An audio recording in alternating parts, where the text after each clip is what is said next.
सब मेरा कसूर है। क्या मालूम हो गया? किसको क्या बोली जा रहा है कि नहीं? किससे मालूम हो गया है? और इसकी मौत का कहकर आराम से सामान उठा और निकल इस घर से। खुदा कसम उस दामन पाक है।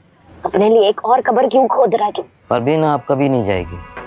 हेलो फ्रेंड, आखिरकार हाजी साहब के सामने ये राज खुल ही गया कि मजनग ही बारान है। ये जानकर इनका खून खौल उठेगा और वो बारान का गिरेबान पकड़कर इसे झंझोड़ते हुए कहेंगे कि वो इसके बारे में सब कुछ जान चुके हैं, इसने इन्हें धोखा दिया। इनका दिल चाहता है कि वो इसे जान से मार दें।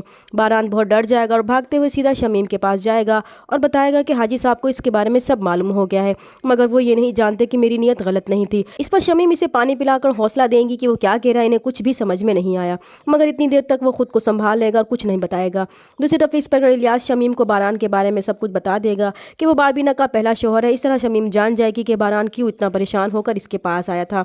अब हाजी साहब बारबीना पर शक करेगा कि बारान बारबीना के लिए ही यहाँ आया है और बारबीना भी छुपकर मजनक से मिलती है, इसलिए वो बारबीना से नाराज़ होकर इससे अपना ताल्लुक तोड़ देगा। बारबीना बहुत ज़्यादा चीखेगी चिल्लाएगी कि इसका मजनक के साथ ऐसा कोई भी ताल्लुक नहीं है, वही इसका शौहर है, वो इसी के साथ रहना चाहती है। लेकिन हाजी मुश्ताक बारबीना की कोई भी बात नहीं सुनेंगे और ये सामान पैक करके बारान के साथ जाने को कहेंगे कि वो अपने घर वालों के सामने ये सच लाएगा तो इसे शर्मिंदगी उठाना पड़ेगी, इसलिए बेहतर है कि वो बारान के साथ यहाँ से हमेशा के लिए चली जाए। वो घर वालों से कह देंगे कि वो अपने भाई गुलरेज के मरने पर जा रही है, मगर जब हाजी साहब बारबीना की बात नहीं सुनेंगे तो वो बेहोश हो जाएगी। इस पर सब घर वाले परेशान होंगे कि इसे क्या हुआ, वो तो बिल्कुल ठीक थी। हाजी साहब बात संभालने के लिए घर वालों से बारबीना के भाई गुलरेज की डेथ का बताएंगे। बारबीना बारान को फूर करके रोते हुए कहेगी कि इसकी वजह से इसका घर बर्बाद हो रहा है, इससे तो अच्छा था कि वो मर जाता और वो बारान होता जिसके टुकड़े वो दफना चुकी थी। इस पर बारान हाजी साहब के पास जाकर इनसे बारबीना के पाक दामन होने की कस्में खाएगा कि बारबीना बिल्कुल पाक है, मगर हाजी साहब इसकी किसी बात पर यकीन नहीं करेंगे और उसे बारबीना को अपने साथ यहाँ से हमेशा के लिए ले जाने का कहेंगे।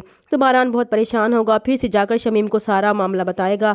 सच तो वो पहले ही जान चुकी थी, इसलिए वो हाजी साहब को समझाएगी कि वो अपने साथ ऐसा क्यों कर रहा है। बारबीना ऐसी लड़की नहीं है, वो इस पर शक करके इसे जीते जी क्यों मारना चाहता है, वो क्यों फिर से अपने लिए एक और कब्र खोद रहा है। वो उसे कहेगी कि प्यार के सौदे हमेशा आंख बंद करके किए जाते हैं। इस पर हाजी साहब अकेले में सोचेंगे कि अगर बारबीना को बारान के साथ जाना होता तो वो कब की जा चुकी थी, इसलिए इनके दिल से बारबीना के लिए शक का बादल छट जाएगा। जब आयशा इनसे सवाल करेगी कि घर में ये सब क्या हो रहा है, क्यों बारान और बारबीना हमेशा के लिए यहाँ से जा रहे हैं, तो तब हाजी साहब इसे कहेंगे कि कोई नहीं जा रहा, बारबीना हमेशा के लिए यहाँ ही रहेगी।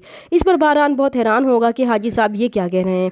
फिर हाजी साहब बारान और शमीम को अकेले में बुलाकर इनसे कहेंगे कि वो कैसे बर्दाश्त करते कि बारबीना का शौहर होते हुए किसी गैर मर्द के हाथ में इसका हाथ अपने सामने देते, और फिर वो बारान की तरफ देखकर कहेंगे कि वो कैसे पकड़ता है इसका हाथ इनके सामने। वो समझ चुके थे बारान की नीयत वाकई बुरी नहीं थी। जब वो इसके हालात सुनेंगे तो वो इसे माफ़ कर देंगे।